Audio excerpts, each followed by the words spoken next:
اربوں روپے کے خانچے پھیرے جا رہے ہیں، وہاں پر کوئی ان کو نہ روکنے والا ہے، نہ ٹوکنے والا ہے، نہ منع کرنے والا ہے۔ اللہ رحم کرے پاکستان پر۔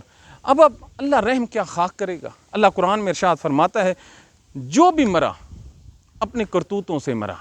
اب آپ دیکھیے، انڈیا ہے، پاکستان ایک زرعی ملک ہے، اللہ نے ہمیں 6 دریا دیے تھے، ایک فوجی ڈکٹیٹر آتا ہے ایوب خان، 3 دریا وہ انڈیا کو دے دیتا ہے، جو 3 بچتے ہیں اس میں سے سب سے بڑا جو دریا ہے وہ دریائے چناب ہے، یہ پاکستان کو پال رہا ہے۔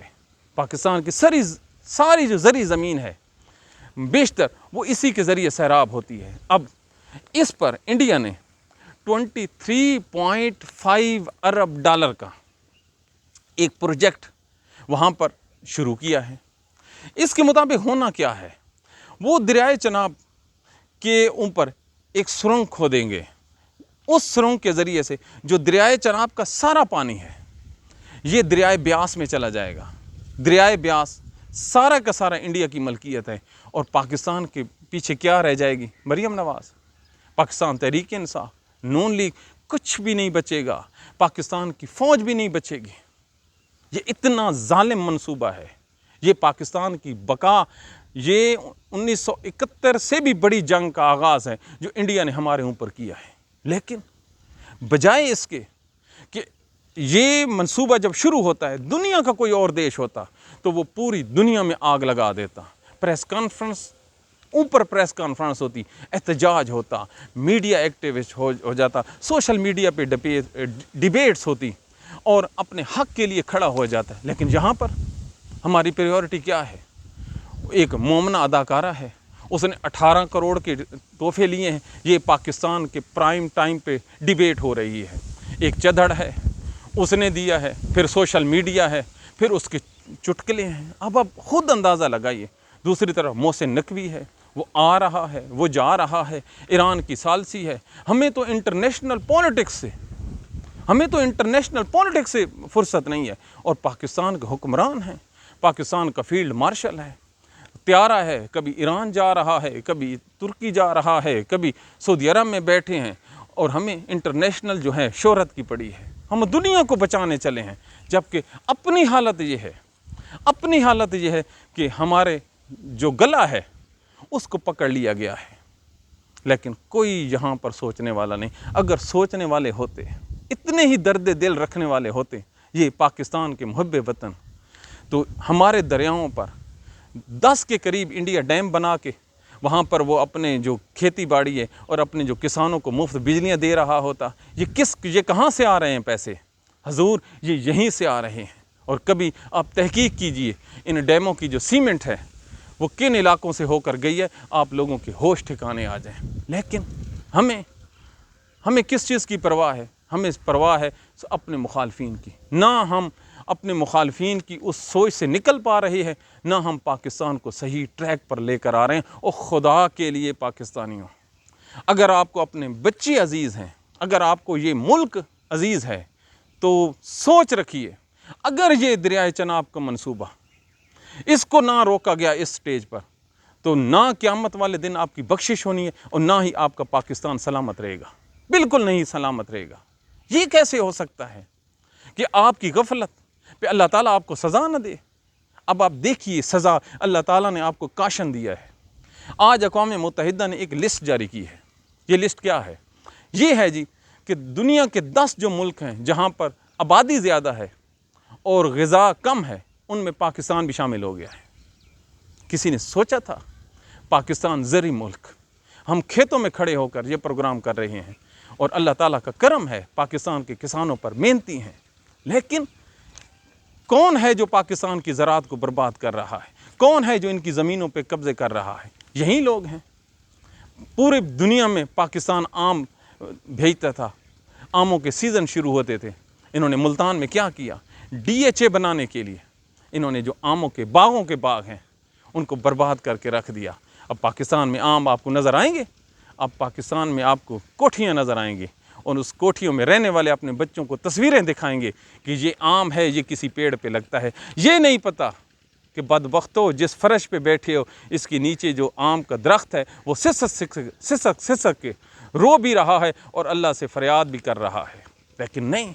اب کبھی آپ نے دیکھا ہے پاکستان کے کسانوں کے ساتھ کتنی زیادتی ہو رہی ہے؟ ان کو 2 نمبر بیج دیا جا رہا ہے، 2 نمبر یوریا دی جا رہی ہے، اس کا پانی انٹینشنلی کم کیا جا رہا ہے، اور ان کے لیے جو منڈیاں ہیں وہ تمام کی تمام منڈیاں جو ہیں بند کر دی گئی ہیں۔ پوری دنیا میں لوگ تجارت کرتے ہیں، انڈیا کے بارڈر بند، کہاں لے کے جائیں کسان اپنے آلو؟ افغانستان کا بارڈر بند، کہاں سے لائیں گے نئے گاہک؟ کوئی بھی نہیں ہے۔ یہ اڈھا گھرا ہے جس گھر میں یہ سارے کے سارے معاملات انجام دیے جا رہے ہیں۔ اب کوئی ہے کس کو جا کے ہم سمجھائیں؟ ہمیں تو مریم نواز کی سرجری کی پڑی ہے، اس کے گلے میں انفیکشن ہو گیا۔ پاکستان کا جو میڈیا ہے، پاکستان کے جو سیاستدان ہیں، پاکستان کے جو جرنلسٹ ہیں، پاکستان کی جو ایجنسیاں ہیں، وہ ایک کے اوپر ایک پیغامات دے رہی ہیں۔ کیوں؟ اگر وہ بدبخت ہو، اگر وہ سچی ہوتی، اگر کسی کے گلے میں معمولی انفیکشن ہو، اس کو 102 پہ بخار ہو جاتا ہے۔ ہمارے بچوں کو جو ہمیں ہر روز نہیں ہوتا کہ وہ تیاروں میں باکو جا کر وہاں پر کابلی پلاؤ اڑاتی ہے، وہاں پر جو جوسز پیتے ہیں، اور کچھ تو خدا کا خوف کرو اور رحم کرو اس ملک پر۔ اتنی خوشامد اور رزق اللہ دینے والا ہے، اسی کے ہاتھ میں پوری دنیا کی بادشاہی ہے، ان شریفوں کے ہاتھ میں کچھ بھی نہیں ہے۔ لیکن ڈرامے بازی دیکھیے۔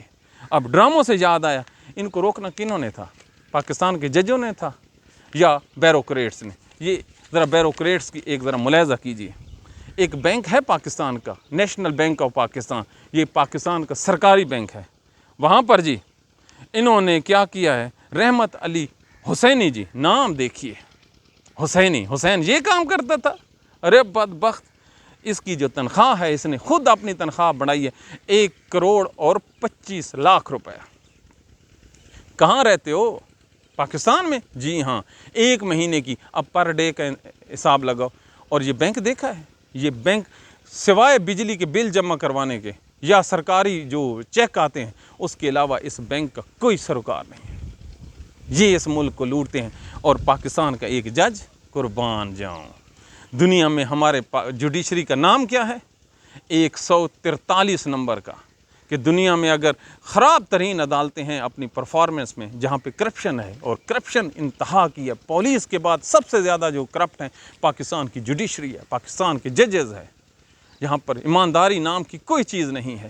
اور ان لوگوں کی جو آپ تنخواہیں ملاحظہ کیجئے کہ ایک کی تنخواہ جو سپریم کورٹ 30 لاکھ روپے، اس میں بجلی free, gas free, petrol free, security free, mobile کے جو پیکیجز فری، اللہ اکبر، اور ریٹائرمنٹ کے بعد ساری عمر ان کو تنخواہیں ملیں گی، ان کو سیکورٹی گارڈ ملیں گے۔ اب سیکورٹی گارڈ سے یاد آیا، اگر آپ نے ساری زندگی حق پہ فیصلے کیے ہوں، آپ کو سیکورٹی کی ضرورت ہے؟ سیکورٹی کون رکھتا ہے؟ سیکورٹی وہ رکھتے ہیں حضور جنہوں نے اس طرح کے کرتوت ہوں، جیسے قاضی فائز عیسیٰ۔ قاضی فائز عیسیٰ کی آپ کو خبر سناؤں؟ یہ عید سے 7 دن پہلے جو سنڈے گزرا ہے، وہاں پر ان کے ایک دوست نے ان کو شادی پہ انوائٹ کیا۔ جی ہاں، وہ تھا بھی ایک وکیل۔ تو وہاں پر جب اس کارڈ چھپ جاتے ہیں، اس کو دیا جاتا ہے، تو ان کو رپورٹ ملتی ہے کہ جو وہاں پر جو اس کے مہمان ہوں گے، ہو سکتا ہے قاضی فائز عیسیٰ کے ساتھ وہ مس بیہیو کریں۔ یہ میں آپ کو پکی سٹوری دے رہا ہوں۔ تو پھر کیا فیصلہ ہوا؟ جی وہاں پر تو سارے کے ساری جو شادی ہے، جو جنج ہے، وہاں پر تو ایک تماشا کھڑا ہو جائے گا۔ اچھا جی، تو پھر اسی ہاتھوں ان کو روک دیا گیا کہ حضور آپ ہمارے پرائیویٹ فنکشن میں نہ آئیں۔ ہاں جی، اب اس سے کوئی ہے آنکھوں والا جو عبرت حاصل کرے؟ کوئی ہے؟ لیکن نہیں، عبرت کہاں پر ہے؟ اللہ تعالیٰ تو ان لوگوں کو ہدایت دیتا ہے جو کھلی آنکھوں سے معائنہ کرتے ہیں، اور کھلی آنکھوں سے یہ ہمارے ساتھ انڈیا کا پنجاب ہے، وہاں کا جو وزیر اعلیٰ ہے، اس نے کیا کم، حالانکہ اس نے جانا جو ہے وہ جہنم میں جانا ہے، بالکل ان کا دوزخ پکا ہے اور ہماری جنت پکی ہے۔ ہم مسلمان جو ہیں، اللہ فیصلہ کرے گا۔ انہوں نے 43 جو روڈز ہیں بڑی، جو 43 کتنے کلومیٹر مجھے اب یاد نہیں آ رہا، تو وہاں پر جو چیک جاری ہوں گے ٹھیکیداروں کو، وہ سرکاری جو لوگ ہیں ان کی رپورٹس پہ نہیں ہوگا۔ ہاں دیکھا نا، ہندوؤں کے اور سکھوں کے کام۔ انہوں نے کہا ہے جو وہاں کی لوکل پنچایت ہیں، اگر وہاں کے گاؤں والے یہ کہیں گے کہ روڈ اچھی بنی ہے، مستری نے پورا زور لگایا ہے، جو مثالیں ٹائپ ہیں، جو مٹیریل ہے وہ آؤٹ کلاس ہے، تو پھر ان کو ملیں گے، لیکن بصورت دیگر نہیں ملیں گے۔ اب آپ اندازہ لگائیے، یہ ہندوؤں کا ہے نا جی معیار، پاکستان کا معیار دیکھیے۔ 15 ارب کا میں نے بتایا کسی ٹھیکیدار کو نہیں پہنچا، لیکن اسی عید پر لاہور میں 86 بندوں کو، 86 غریب لوگوں کو اس لیے پولیس نے اٹھا لیا اور ایف آئی آریں درج کر دی، پنجاب پولیس نے، زندہ آباد پنجاب پولیس، یا سی سی ڈی کے ذریعے بندوں کو مار دو، یا شریف خاندان کی غلامی کر لو، یا یہ چند چڑھا لو۔ اور یہ ان کا سرکاری جی سٹیٹمنٹ آئی ہے کہ جو سری پائے بناتے ہیں نا جی، جو غریب لوگوں کی گھروں سے اٹھاتے ہیں، 300 روپیہ لیتے ہیں، پھر ان کو جلا کر ان کو واپس کر دیتے ہیں، اور یہ عمومی طور پر گلی میں، محلے میں بیٹھ کر اپنی روزی کماتے ہیں۔ یہ مخصوص قسم کے لوگ ہوتے ہیں جو سری پائے جو ہوتے ہیں، ان کے اوپر جو بال ہوتے ہیں، جو چمڑی ہوتی ہے، اس کو جلا کر لوگوں کو واپس کر دیتے ہیں۔ کتنے پیسے لیتے ہیں؟ 300 روپیہ پر کسٹمر۔ ان لوگوں کو انہوں نے، پنجاب پولیس نے اٹھا کر ان کو گاڑیوں میں ڈالا ہے، ان کے اوپر تشدد کیا ہے، ان کے اوپر ایف آئی آریں دی ہیں، ان لوگوں کی جیل بھیجا گیا ہے، عیدیں ان کی گھر پر آئی ہیں، گھر پر نہیں آئیں، تھانے اور جیلوں میں آئی ہیں۔ اتنا بڑا ظلم۔ انہوں نے جرم کیا کیا تھا جی؟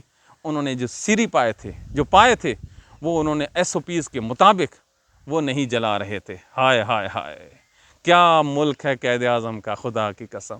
کیا وردیاں اور کیا پھیتے آپ لوگوں نے اپنے سینے اور اپنے کندھوں پہ لگائے ہوئے ہیں، کیا انصاف کرتے ہو! 15 ارب روپے اسی لاہور میں اڑا لیے، اس کو سلیوٹ مارتے ہو، اور جو سری پائے گلی میں بیٹھ کر بھون رہے ہیں ان کو آپ جیل میں بھیجتے ہو۔ ہائے جیو میرے پاکستان کے جج! اس مجسٹریٹ کے ہاتھ سے قلم کیوں نہیں ٹوٹی، اس کے ہاتھ کیوں نہیں ٹوٹ پڑے جو ان غریبوں کو اس نے ریمانڈ دیا اور ان کو جیل بھیجا؟ میرے نبی کی وہ حدیث بھول گئے ہو کہ پہلی قومیں کیوں برباد ہو گئیں؟ کہ بڑوں کے آگے جھک جاتے تھے، اور جو چھوٹے آتے تھے ان کے اوپر ان کا غصہ نہیں اترتا تھا۔ تو یہ ہے غصے والا، ہے کوئی پاکستان میں بولنے والا ان غریبوں کے لیے؟ اور یہ جو لاہور کا جو ڈی آئی جی ہے، یہ اس نے بڑی شان سے بتایا ہے جی، ہم نے سری پائے لوگوں کو پکڑا، بڑے دہشت گرد پکڑے ہیں جی۔ اگر یہ آپ نہ پکڑتے نا تو نہ لاہور نے بقایا رہنا تھا، اور نہ ہی یہ پکڑ کسی فیکٹری والے کو جس کا دھواں نکل رہا ہے، جو تیرا دھواں نہ نکال کے رکھ دیں، ہمارا نام تبدیل کرنا۔ پکڑ میاں منشا کو جس نے مسلم کمرشل بینک اونے پونے لیا تھا، نہ، غریب آدمی کی کوئی زندگی نہیں ہے۔ ابھی موٹر سائیکل پہ جو اپنے گھر سے نکلے گا اس کا ہیلمٹ نہیں ہوگا، اس کو اندر ٹھوک دیں گے، اور یہاں پر جو اربوں روپے کی گاڑیاں غیر قانونی آئیں گی اس کو یہ سلیوٹ ماریں گے۔ تو یہ ہیں پاکستان کے وہ حالات، واقعات جو ہم نے آپ کے سامنے رکھے ہیں۔ میاں والی کا موسم ہے، آج چھٹی آخری ہے، ہمارے لیے دعا کیجئے گا، ہمارا سفر گزرے آسانی سے۔ ہم جو بھی پروگرام کرتے ہیں خدا کو حاضر ناظر رکھ کر اپنے ایمان کے مطابق پاکستان کے لیے کرتے ہیں۔ عمران خان کی بالکل اس کی حمایت کرتے ہیں، ہم اس کو مظلوم تصور کرتے ہیں، اور ہماری یہ سٹیٹمنٹس ہے یہ اف اینڈ بٹ کے بالکل بغیر ہے۔ تو اللہ تعالیٰ پاکستانیوں کو نیک حکمران، صالح حکمران عطا کرے۔ لوگ پوچھتے ہیں آپ دعائیں کیوں مانگتے ہو؟ کیونکہ ہم نے بخاری مسلم میں پڑھ رکھا ہے کہ میرے رب کو دعائیں اس وقت بہت اچھی لگتی ہیں، ان کو قبول کرتا ہے جب جو لوگ ہیں وہ یہ سمجھ بیٹھیں کہ اے اللہ اب ان کے اختیار میں کچھ نہیں ہے، اب جو بھی کرنا ہے آپ نے کرنا ہے۔ تو پاکستان ریئلی مشکل میں ہے، پاکستان کے حالات انتہائی خراب ہیں، پاکستان کو جو چلا رہے ہیں ان کی جو ترجیحات ہیں، ان کی جو سوچ ہے وہ بالکل غلط ہے، غلط ڈائریکشن پہ جا رہے ہیں۔ خدارا ان کے حق میں یہ دعا کیجیے کہ یا ان کو ریپلیس کر دے، یا ان کو اتنی ہدایت دے دے کہ یہ پاکستان کی صحیح معنوں میں خدمت کر سکیں۔ اور یہ جو چناب کا منصوبہ ہے، اگر اس پر آپ لوگوں نے خاموشی اختیار کی تو روز قیامت جب میرے نبی کے سامنے آپ پیش ہوں گے تو آپ میرے نبی کے بھی مجرم ہوں گے، پاکستان کے بھی مجرم ہوں گے، اور جو لوگ بھوک اور پیاس سے مریں گے ان کے بھی آپ مجرم ہوں گے۔ باقی آپ لوگوں کی مرضی ہے، اپنی دعاؤں میں یاد رکھیے۔ Thank you very much.